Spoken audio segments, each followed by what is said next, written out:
The laughter didn't sting, not in the moment, not in the usual way. It didn't crack like a whip or crash like glass. It just hummed, low, smug, collective, like an engine of disdain that had been warming up for months and finally kicked into gear. They were on the third bottle of wine. She had ordered it, of course. She always did now. Bordeaux. $180 a bottle. She pronounced it with a flourish that sounded French, but wasn't. The waiter played along, the way staff do when they sense who the important one at the table is. Daniel wasn't it. She leaned back in her chair, that white dress she picked just for the night clinging to her like a trophy ribbon.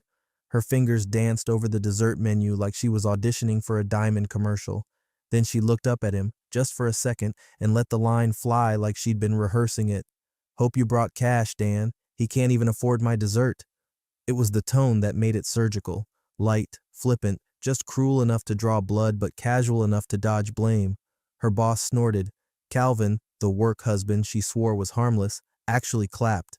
Daniel didn't even blink. No forced laugh, no protest, no hand on her arm, just silence. He reached into his wallet, pulled out the black card, not the one with his name, but the corporate one that she never asked about, and placed it gently on the table, face down. Then he stood. He didn't rush, didn't mutter an excuse or say he needed air, just calmly buttoned his coat and walked out. No one followed. Not her, not Calvin, not even the waiter. She was too busy soaking in the moment. That's what it had become, a moment, her moment. The birthday where she finally put him in his place in front of her new tribe, the woman who rose above her suburban roots, who made it to regional director, who bought designer handbags on sale and paid for personal branding sessions with consultants who said words like executive essence and power language. She used to talk to Daniel about books, about ethics, about dogs. Now, her conversations were all hashtags and metrics and half winks across the table. Daniel drove, not home. He turned off his phone, no GPS, just muscle memory guiding the wheel, to a place she didn't know existed. Before we continue, let me just say this. More than 97% of people who hear stories like this never subscribe. But it's the subscribers that fuel stories like Daniel's. It's what keeps this team going. So if you're one of those people who actually feels it, click that subscribe button, because what comes next, it's not a story, it's a reckoning.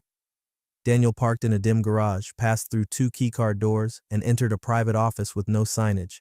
Just white walls, a server rack humming softly, and a desk with 3 locked drawers. The only personal object? A framed photo of his mother. She died before she could see this place. He sat down, unlocked the center drawer, and pulled out a thin binder. Inside were documents with titles like Tier 3 Override Protocols and Hold Sequences, Partner Exceptions. None of it was dramatic, just clinical, precise, engineered over years, not weeks, for situations that called for discretion. He opened a laptop, no stickers, no distractions, just a clean screen with a single login box. Password, 7 digits. Each digit, the day she humiliated him in small ways. He remembered all of them. Inside the system, he navigated to a section called Hold Protocol. A list appeared, names, codes, tier rankings. He scrolled to hers, then hovered over the option, Initiate Freeze, Tier 2 Spousal Asset Linkage, pending compliance approval. He clicked. The screen blinked once, then displayed, Request sent. He sat back, not smiling, not angry, just empty. Daniel didn't hate her. That would have been easier. He just realized over time that she never saw him. Not really. She saw what he could do for her, what his silence made room for, but never him. She married stability, not mystery. She thought he was boring because he didn't post about every win, because he didn't need a second car to feel masculine, because he still wore the same watch he bought in 2004, quietly, after a promotion he never mentioned. She thought that meant she was better. He knew otherwise. But the thing about quiet men, when they move, they don't need to announce it. They just act. And by morning, the world around her would start to shift, quietly, precisely, irreversibly. He didn't even take off his coat when he stepped into the building. 5th floor, no signage on the glass door, just a number pad, the kind you only install if you don't want anyone wandering in, even by accident. The hallway lights buzzed like an old motel, industrial carpet, gray walls, nothing inviting, no plants, no motivational posters, no company logo. That was the point. Daniel swiped his keycard once. The door clicked. Inside, it was colder than usual, or maybe he was just noticing it for the first time. The office wasn't big, just enough space for 2 desks, a file cabinet, a mini fridge he rarely opened, and a central workstation that ran without internet, local only, encrypted from the motherboard up, the kind of setup where no IT guy ever gets called because no one else knows it exists. This wasn't a business office, this was where Daniel kept his real records, where things didn't just get documented, they got decided. He sat down, cracked his knuckles, and powered up the workstation. The login screen flickered to life, no name, no branding, just a blinking cursor and a password field. He typed 7 characters. The system opened with a whisper from the cooling fan. 3 folders appeared. Personal, Contingency, Marrow. He opened Contingency. The folder structure was clean, dated, indexed. One stood out. Spousal Financial Exposure 04.2023 present. He clicked. Dozens of subfolders, all labeled in cold shorthand. Joint Assets _override, Tesla _timestamp, Mutual Auth _document, Compliance Flags _prelim, Access, Revocations _draft. Every folder told a story. Every file was a quiet step he'd taken behind her back, but only after she'd stepped on his. Daniel wasn't vindictive. That would have meant this was emotional. It wasn't. It was procedural. The moment she weaponized public embarrassment, she triggered a different version of him. Not the husband, not the pushover, the architect. He navigated to the internal tool labeled Hold Protocol, 2-factor security, retinal scan. The machine chirped once, recognized him. A dashboard appeared, rows of green statuses and pending watch lists. This wasn't just for her. There were others, former partners, dormant accounts, loose ends from mergers no one remembered. Daniel ran audits like gardeners prune vines, slowly, selectively, and always with gloves.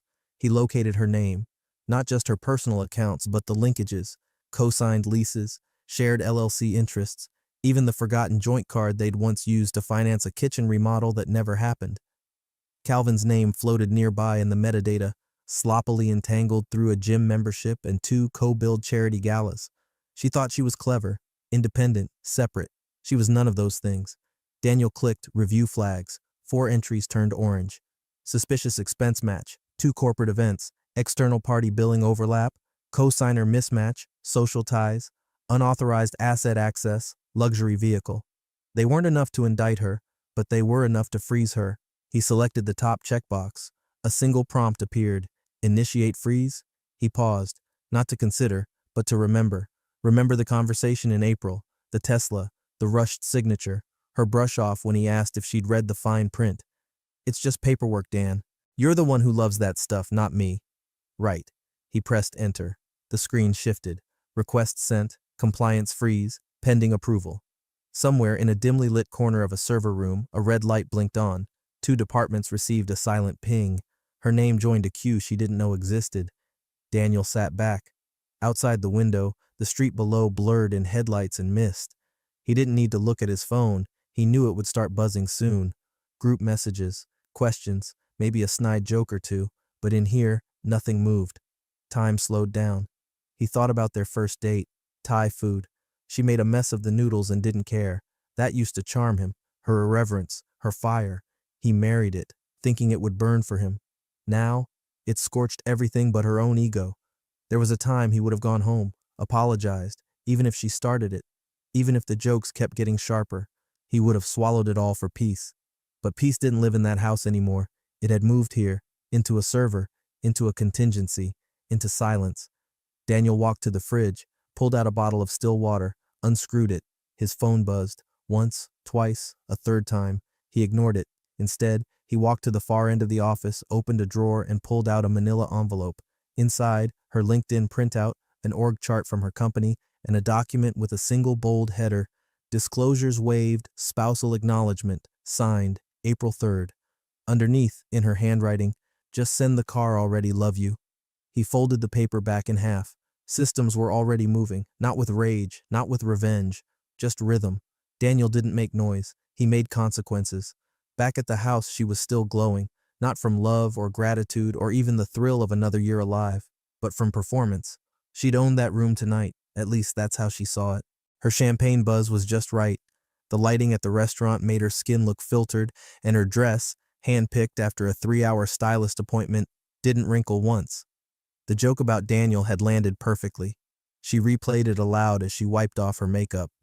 "Can't even afford my dessert," she snickered to herself. Then again, with more drama, voice raised in mock scorn as she mimed holding a dessert menu.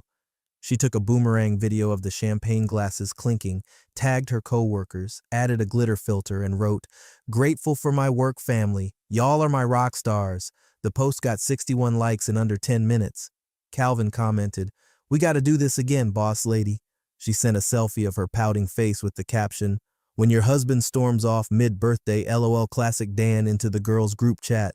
They responded on brand, "He's always been weird. Maybe he thought the card would bounce. Come to mine next year, girl. We'll upgrade the men too." She was too pleased with herself to notice what didn't happen. Daniel didn't call, didn't text, didn't come back. She kicked off her shoes, poured a little leftover wine, and slouched onto the couch.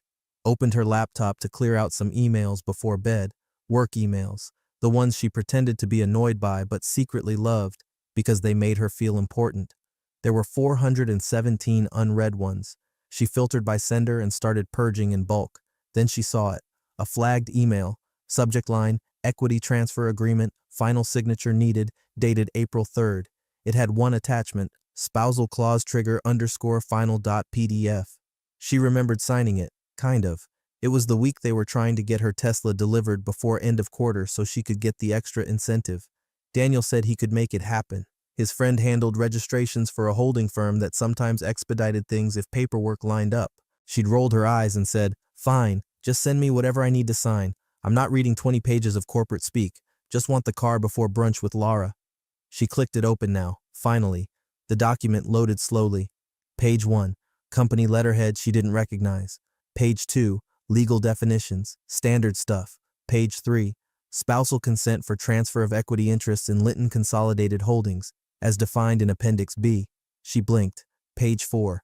By signing this document, the undersigned acknowledges the waiver of any direct or indirect claim to current or future earnings, profit-sharing distributions, and associated privileges related to designated entities under the Linton umbrella, effective retroactively to January 1st, 2023. She sat up straighter. Page 5. Trigger event clause. Should the undersigned be subject to any internal compliance review, litigation, or institutional inquiry, their equity entitlements may be suspended pending investigation and permanently reassigned upon confirmation of cause. She scrolled faster. It was dense, but something caught her eye on page 6. In exchange for the expedited delivery of vehicle VIN 7FA and waiver of holding period, all terms are considered irrevocable. She froze. That Tesla? The one she kept bragging about getting early while other managers were still on the waiting list? She'd traded something for it. No, not something. Everything. She kept reading, the lines now hitting harder.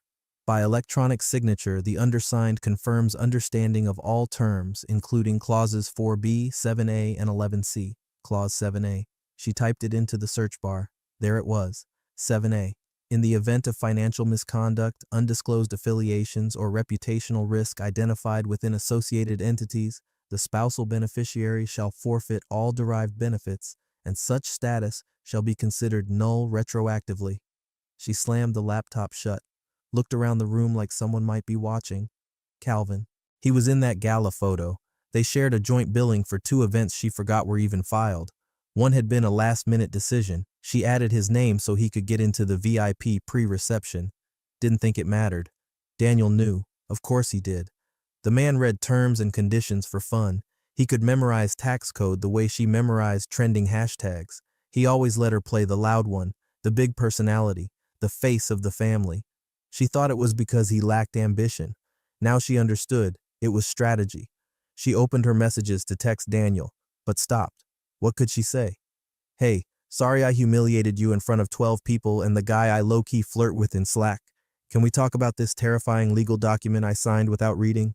She pulled the PDF back up, scanned for his signature. It was there, crisp, below the line that read, "Witnessed and acknowledged by primary shareholder and compliance chair." Daniel. Compliance chair? Since when? She checked her company's org chart. He wasn't on it, not under his name anyway. But she remembered the parent company's name, Linton Holdings. She went to LinkedIn, searched, nothing. Then she checked Delaware filings, public records. Took her 20 minutes of fumbling, but there it was, Linton Consolidated Holdings, Board of Advisors, buried in the list, DM Carter, Oversight, Compliance, Internal Audit. Her hands shook. He never raised his voice, never fought back, just asked her once if she was happy. She said she was building her brand. He nodded and said, I hope the ROI is worth it. She didn't get it then. Now she did. He wasn't the man behind her. He was the man ahead of her. And the file she never read? It was already doing the talking.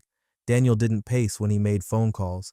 That was something he trained out of himself in his early 30s, when anxiety used to lace even the most basic conversations. Back then, he'd think through every word before saying it, rehearse greetings, second-guess pauses, overthink silences. But that man had vanished somewhere between his third denied promotion and the day his wife rolled her eyes during their marriage counseling session and said, he just feels small when I win. Now he sat, still, hands folded over a legal pad, though he didn't plan on writing a thing. No bullet points, no rehearsed lines, just clarity. The office phone still had a cord, landline only, secure, no digital assistant logging timestamps or parsing metadata. He dialed the first number from memory. The line clicked, then a voice answered with a quiet, "Evening, sir." That voice alone was worth years of loyalty. A man named Keating, not technically his lawyer, but close enough. Officially, Keating handled internal regulatory queries and insurance arbitration for Linton Holdings. Unofficially, he was the firewall, used only by those who understood the architecture of silence. I'll make it brief, Daniel said. He gave the name. Keating didn't ask why, didn't ask for evidence. He just said, understood. Tier 2? Trigger 3, Daniel replied. A pause. You're certain? I was there. Another pause. Then Keating's voice returned, flat, mechanical. You'll have it by morning. The call ended without goodbye. The second number wasn't stored anywhere. He still remembered the digits from the back of a napkin, 6 years ago, scrawled during a conference where no one paid attention to the ethics panel except the two of them. Her name was Callie Jensen, former forensic auditor, the kind who didn't just track money, she traced intent. He had helped her once, quietly. Her ex had tried to erase her from their joint business by faking capital losses and claiming accidental data corruption. Daniel didn't offer her revenge, just leverage, a few key files, one email thread, and a whisper in the right ear of a man who owed him. Now it was her turn. The phone rang once, twice. Daniel? He hadn't introduced himself. I need a sweep, he said. You're active again? Just one target, maybe two. She chuckled softly. What's the context? Birthday dinner, public setting, recorded video. The weapon was dessert. Callie didn't miss a beat. Conflict of interest? Affiliations, 2 purchases co-billed to a shared event, one partner unaware, financial trail likely sloppy.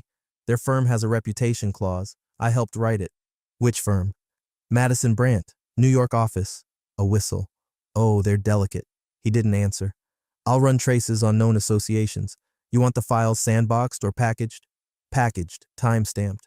Assume anything over $300 is flagged. A pause. Daniel, she said, voice quieter. Is this personal? It was never personal, that's the problem. Understood, you'll have it by morning. Click. 2 calls, 6 minutes, no threats, no raised voices, just gears turning. He poured himself a glass of water, sat back, watched the amber city lights pulse through the office blinds. A different kind of quiet settled in, the kind that follows movement, not hesitation. People always said Daniel was slow to act, methodical, careful, too passive. They said he let things go, that he had no edge. They were wrong. He just knew the difference between speed and permanence. Anyone can explode. Only a few know how to collapse a structure so precisely that it looks like gravity did it on its own.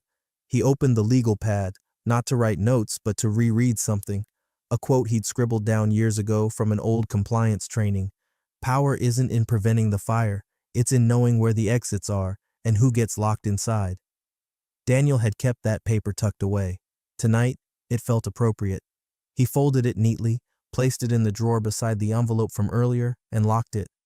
Then he sat in the dark for 20 minutes, unmoving, letting the machinery begin to hum behind the scenes. Somewhere, servers were parsing expense reports. A compliance officer in Midtown was about to have a terrible morning. A former auditor with a private setup in Baltimore was building a folder, and a woman, who had once joked that Daniel couldn't even afford her dessert, was sleeping like she'd won something. Tomorrow she'd wake up and realize she'd signed the prize away months ago, and Daniel, he never left the table. He just built a new one, without her name on it. At exactly 7:06 a.m., Gregory Stillman, managing director of Madison Brandt's Northeast Division, stepped into his office with a half-full coffee in hand and a plan to ignore his calendar until 9 o'clock. Tuesdays were usually slow.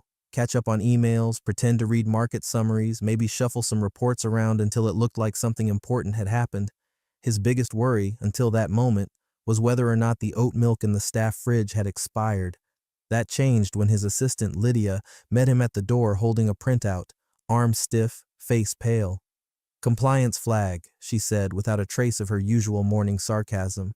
He blinked, took the page, and scanned the first line. Unreported affiliations, suspicious joint purchases, possible reputational risk. His brain, still fogged with caffeine withdrawal, took a moment to process it. Then he saw the attachment clipped to the corner, a color photo printed on glossy stock, clearly pulled from an event photographer's digital reel. Her, Elaine, toasting with Calvin at the Women in Strategic Innovation Conference last month, an event fully paid for by the company, billed under the Corporate Mentorship Initiative. The problem wasn't the champagne, it was the banner in the background, a giant Madison Brandt logo on a white backdrop with the words "Leadership and Legacy" printed underneath. Elaine was mid-laugh, one hand on Calvin's arm. He was holding the bottle, her badge clearly visible. So was his. Gregory squinted.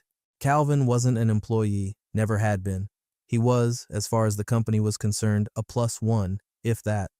The kind of person who gets tagged in social photos but never vetted, never declared, never budgeted. Beneath the photo, typed in clean corporate font, "Undeclared conflict, co-signer alert, Calvin M., account 5,849, link to flagged joint charges, $3,612.12, gala dinner, private car, post-event suite." The redacted receipt showed the transaction posted from a corporate card, hers. Gregory set his coffee down without drinking. A single drop sloshed onto the edge of the report. "Where did this come from?" he asked, his voice already sharper. Lydia held up a second page. "It was routed through internal compliance. Linton Holdings triggered it. They flagged the account as linked to one of their oversight targets. Apparently, we share an auditing service." That woke him up. "Wait, Linton's involved?" She nodded. "Apparently, their oversight chair requested a review under mutual fiduciary standards, that clause from the joint initiative last year." Gregory rubbed his eyes. That clause had been buried in the last-minute partnership agreement. Most of the board didn't even read it, but Linton's people had insisted on full mutual transparency in cases of potential misuse of funds, a typical formality. No one thought it would ever get invoked. Until now. Lydia added, "Their internal counsel's signature is already on the hold notice. They've frozen the account pending investigation." He stared at the document in disbelief. 7:12 a.m. He made his first call to legal. By 7:18, the chief risk officer was in his office. By 7:24, finance confirmed they'd received a level 2 freeze warning from Linton's shared audit branch, automatically triggering a cascade. And by 7:30, the company's discretionary spending account, used for travel, events, and client dinners, was frozen. Over $900,000 in allocated but unspent funds were now locked. A digital firewall rose between them and every vendor they had, pending clarification. Gregory stormed back into his office. "Who authorized this?" he barked. The CRO just shrugged. "They didn't need authorization. It was pre-agreed, internal integrity clause. Your signature's on it." His heart started pounding, not from guilt, but from implication. He wasn't the one who brought Calvin around. He hadn't approved those receipts. But this could become public if mishandled. And there was nothing shareholders hated more than the scent of scandal mixed with mismanagement. He called Elaine. Voicemail. He called again. Voicemail. He threw the receiver down and glared at the photo. It had clearly been taken with intention, framed perfectly, mid-toast, lighting just right. Someone didn't just find this image, someone curated it. His thoughts spiraled. If Linton was involved, that meant someone at a very high level had reason to dig, which meant this wasn't random. It was a move. His phone buzzed again. A new email. Subject: Compliance event triggered, inquiry assigned. Attached was a spreadsheet with preliminary flagged transactions tied to Elaine's expense reports over the past 6 months. 10 items, 7 involving Calvin, all marked "Review Required." Gregory leaned back in his chair, closed his eyes for a second, and exhaled. He didn't know who Daniel was, not yet, but somewhere in the back of his mind, something clicked. Not in understanding, but in instinct. This wasn't about a woman's reckless spending. This was about a man making a point, quietly, brutally, legally. And Elaine? She wasn't even awake yet. At 8:02 a.m., her phone vibrated so violently on the nightstand it nearly toppled off. She squinted at the screen. 47 missed notifications, emails, texts, app alerts. Even her banking app had a banner she didn't recognize.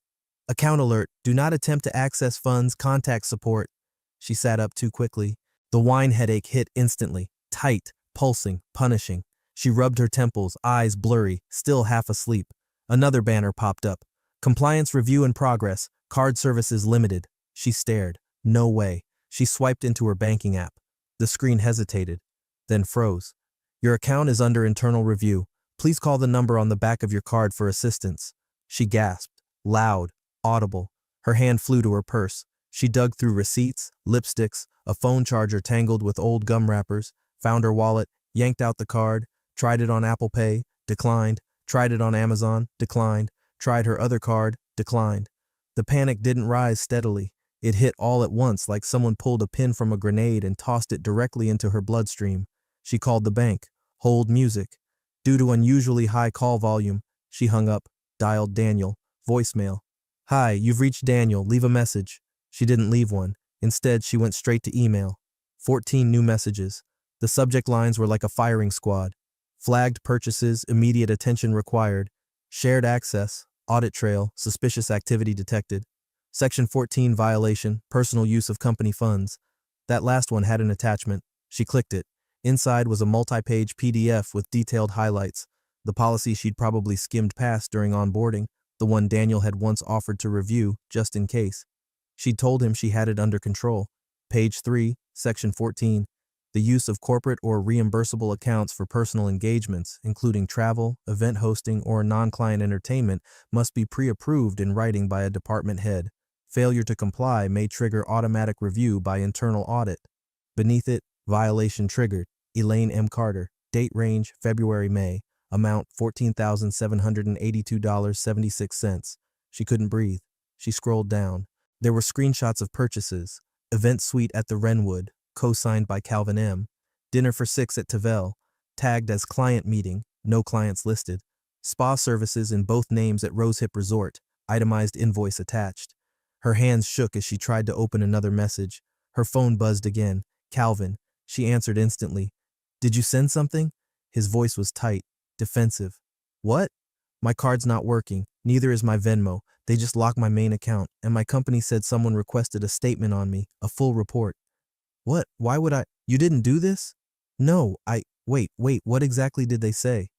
That a co-billing conflict triggered an external compliance inquiry, something about a flagged partnership and personal enrichment? He paused. Elaine, is this about us? She blinked hard. Did you use the gala expenses on your card? He laughed, dry and bitter. You told me it was covered, that you had it cleared. I thought it was. The company handles all of that. I thought. You thought? Elaine, do you know who flagged us? Silence. She didn't know, not officially, but somewhere between the frozen accounts and the phrase Section 14, a single name started forming in her mind like fog on a mirror. Daniel. Not the Daniel she thought she married, not the Daniel who clipped coupons and hated valet, but the Daniel who sat quietly while everyone laughed, the Daniel who left the black card face down. Calvin's voice snapped her back. Did you file something? A joint asset declaration? There's a hold on my apartment listing. What? They froze my damn condo escrow, said I might be part of a misuse investigation. Why would they? Because I let you use my name, for the gala, for the ride share, for the… He paused, lowered his voice. Room. She couldn't think, couldn't speak. Her eyes scanned her apartment like something in it might explain this. As if she could find the origin point, rewind time, untoast the champagne. Then another message popped in, from an unknown sender. Please be advised, all co-billed accounts involving Calvin M. have been suspended pending full audit. Reimbursement may be required. Do not delete or alter any financial records. She let out a strangled sound. Not a cry, not yet, but close. Calvin was still on the line. Elaine, he said, what did you sign? She didn't answer, because the real question wasn't what she signed. It was who gave her the pen, and why he was smiling when she used it. She pounded on Calvin's door like a process server, half hoping he wouldn't answer, half praying he would. Her thoughts were scrambled into pieces she couldn't arrange. Bank holds, flagged purchases, Daniel's silence, compliance notices from companies she never even worked for. Her phone was still buzzing in her purse. She didn't dare look. Every ping now sounded like a gavel. When the door finally cracked open, Calvin looked different, not tired, not confused, just wrecked. He didn't say hello. He didn't ask what she was doing there. He just walked back into his living room, leaving the door hanging open. Boxes, 2 open suitcases, an empty drawer dumped onto the couch, receipts, flash drives, 2 pairs of sunglasses, and a coffee-stained notebook. She stepped in slowly, heart still sprinting. "Why are you packing?" He didn't look up, just said, "My brokerage account's locked. My crypto wallet flagged me for an identity confirmation check I didn't trigger. And this morning, the landlord sent me a notice. Pending audit, lease review initiated." He pointed to the paper. "The only common thread? You." Her mouth opened, then closed. "I didn't send anything." He laughed, sharp and bitter. "You didn't have to. Your husband did." She flinched. "Daniel?" Now Calvin looked at her, really looked. "You didn't tell me he was on the board." She blinked. "What board?" He didn't answer, just crossed the room, picked up a folder from the counter and tossed it at her. It hit her chest with a thud. She caught it out of instinct and looked down. Madison Brandt Holdings Equity and Oversight Committee filings. Calvin's name was on page 2, so was hers. Page 3 held an organizational chart. At the top, obscured by a watermark, was a name she didn't recognize at first, D. Carter, Chair Internal Compliance and Oversight. She squinted. "Carter?" Calvin's voice was cold now, controlled. "He doesn't just own shares, he controls the audit committee. He has veto power on all discretionary spending above $5,000, which, by the way, includes your entire department's Q2 budget." She shook her head. "That can't be right." "Your signature is right there," he snapped, pointing. She looked. Page 5, spousal disclosure, waved her name, Elaine M. Carter, bold font, black ink, digital timestamp from April 3rd, signed. I didn't read." "You waived conflict protections," Calvin said, voice rising. "You waived your right to contest internal inquiries involving your spouse's financial interests. You gave him legal standing to audit everything you touch. And now, he's doing exactly that." She staggered back a step, like the floor had shifted. "That wasn't what the form was for," she whispered. He raised an eyebrow. "You're sure?" "It was for the car, the Tesla. He said it was to speed up registration." Calvin stared at her. "That wasn't paperwork," he said. "That was a loaded gun." She dropped the folder onto the floor. It landed face up, on the inside cover, in small print. Clause 7 triggered events, immediate oversight permitted, spousal co-signatures effective for internal use only. Her stomach flipped. She remembered laughing that day. Daniel had emailed her the forms while she was at brunch with Laura and Denise. She'd texted him, "Just send whatever, I'll sign, I trust you." He responded, "Noted." Now she understood what he meant. He wasn't confirming her trust. He was documenting it. "Calvin, I didn't know," he interrupted. "Do you even know how long he's been building this?" She shook her head. He picked up his phone, tapped a few times, and held it out to her. A photo, not of her, not of them, of Daniel, at an investor summit 2 years ago, standing beside a panel backdrop that read, "Risk, Ethics, Power, How Quiet Men Change Big Systems." Panelists listed, D. Carter, moderator. She remembered that weekend. She thought he was visiting his cousin in Boston. She'd made jokes about him being too boring for real conferences. He never corrected her, because that's not what Daniel did. He didn't defend himself. He documented. And when the time came, he let the systems do the speaking. Calvin set the phone down slowly, then looked her dead in the eye. "You told me he was just a finance guy, retired early, liked crossword puzzles." Her voice cracked. "That's all I ever saw." He exhaled sharply, then turned back to his half-packed suitcase. "Well," he said, "turns out he was also the dinner guest who mattered." She stood frozen, unable to move, because for the first time in years, possibly ever, Elaine Carter had no punchline, no comeback, no plan, just a name, signed by her own hand. That gave him everything. By 3:17 p.m., Elaine wasn't thinking clearly. She was acting on instinct, sloppy, desperate instinct. The kind that makes people drive without directions, park without remembering where, and march into buildings where their names used to mean something. She didn't bother texting Daniel again. The first 6 had gone unread. The voicemail she'd left at noon sounded too shrill, too fast, like someone spiraling, and that wasn't how she liked to be seen. Even now, even bruised and unraveling, Image still clung to her like the last thread of armor. She stormed through the glass doors of the Linton building, not even acknowledging the security guard at the front. Her keycard was clipped to her bag, a bag Daniel had given her 2 Christmases ago with a handwritten note, "To the woman who commands rooms and keeps me humble." She hadn't opened the note until New Year's Eve. She barely remembered what it said. The lobby receptionist recognized her. Everyone did. She came to enough firm galas, played charming at enough fundraisers, smiled politely through boring compliance talks. She was Daniel's wife, the corporate diplomat, they used to say with a wink, polished, smooth, too sharp to be sidelined. "Hi, I need to see Daniel," she said, breath short. The receptionist blinked once. "He's not in today, working remotely." Elaine forced a smile. "Can you tell me where he's working from?" "I'm sorry," the woman said carefully. "Your access has been removed. I can't give out that information." Elaine laughed, but it came out dry. "Removed?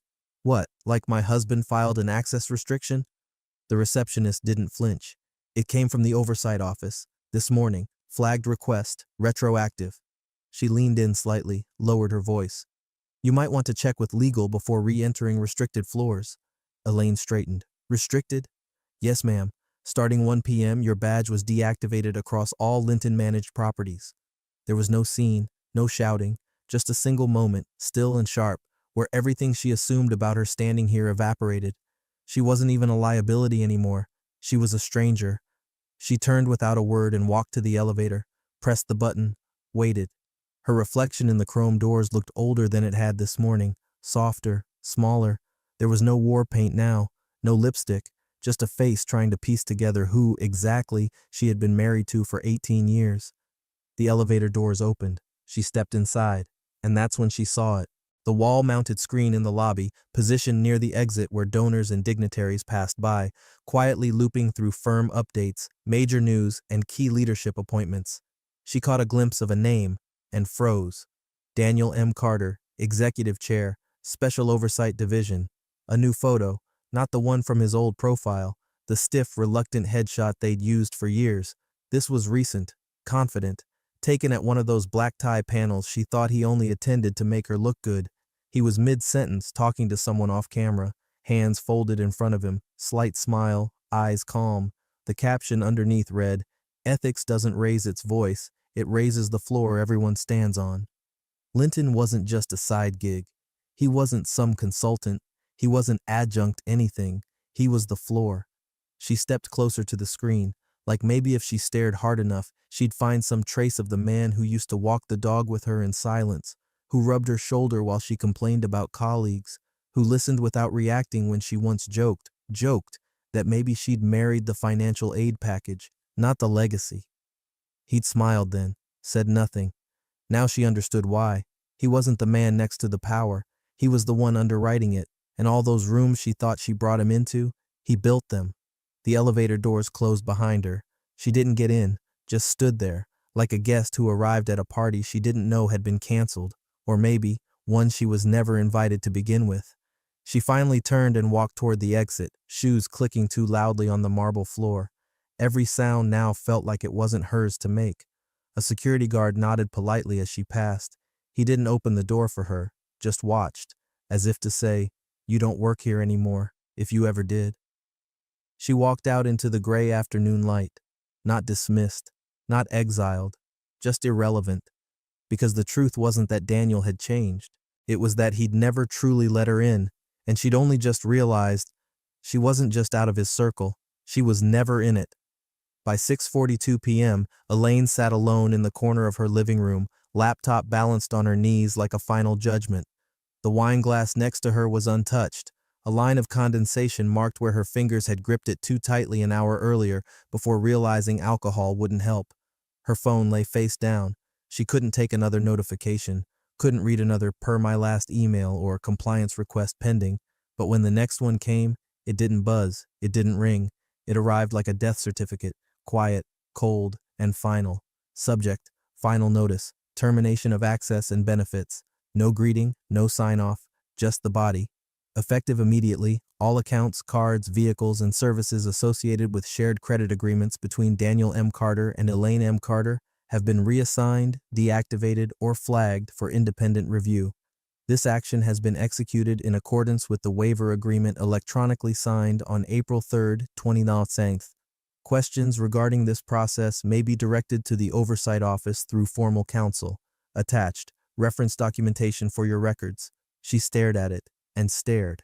She opened the attachment with shaking fingers. It was a photo, a single image, the birthday table, 12 chairs, wine glasses half full, napkins balled up, half-melted desserts pushed to the side, Calvin leaning back with his hand casually resting near hers, her boss mid-laugh, one of the junior associates still holding a fork like he hadn't figured out the punchline yet, and there, dead center in the frame, just above the rim of a plate smeared with creme brulee, a black card, not face up, not embossed with Daniel's name, just a corporate seal in silver foil, Linton Holdings executive use. It wasn't his debit card, it wasn't even his card, it was the firm's. He had paid for the whole table using a corporate master account reserved for senior chairs, which meant every face in that photo had been comped, on record, by a man they'd laughed at. She zoomed in. In the corner of the receipt was a breakdown. She hadn't seen it that night. She never looked at checks. She always assumed he covered them, or split them, or handled it.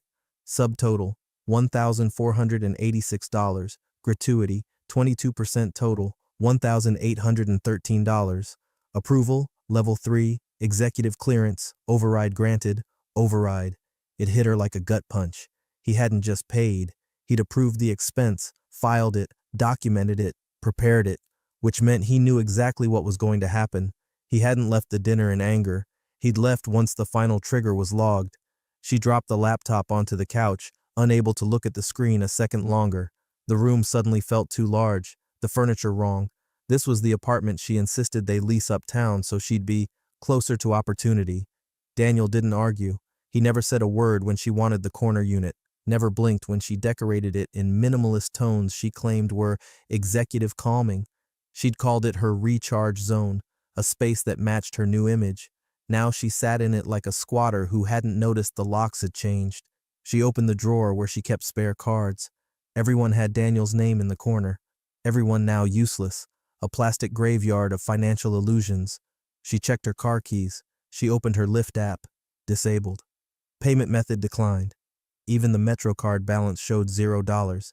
He hadn't shut her out of his accounts. He had turned off access to her life. She tried logging into the cloud drive where she kept their joint tax records. Permission denied. Her streaming service? Logged out. iCloud family sharing? Removed. Calendar invites? Cleared. Shared grocery list? Gone. All of it? Wiped. No drama, no threats, no final argument, just that receipt, that image.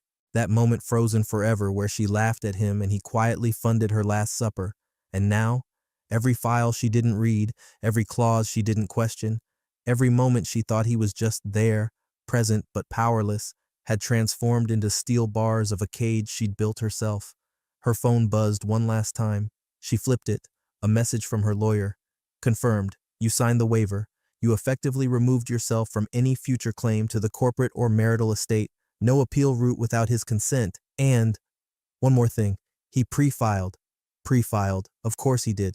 She dropped the phone and finally said the words she hadn't said once. Not that night, not in Calvin's apartment, not in the elevator lobby where Daniel's title glowed like a death sentence. She whispered them like a prayer. I didn't think he'd actually do it, but he did. Not loudly, not cruelly, not with rage, just with a black card, a silent signature, and a single phrase beneath the firm's seal. Transaction approved, oversight secured.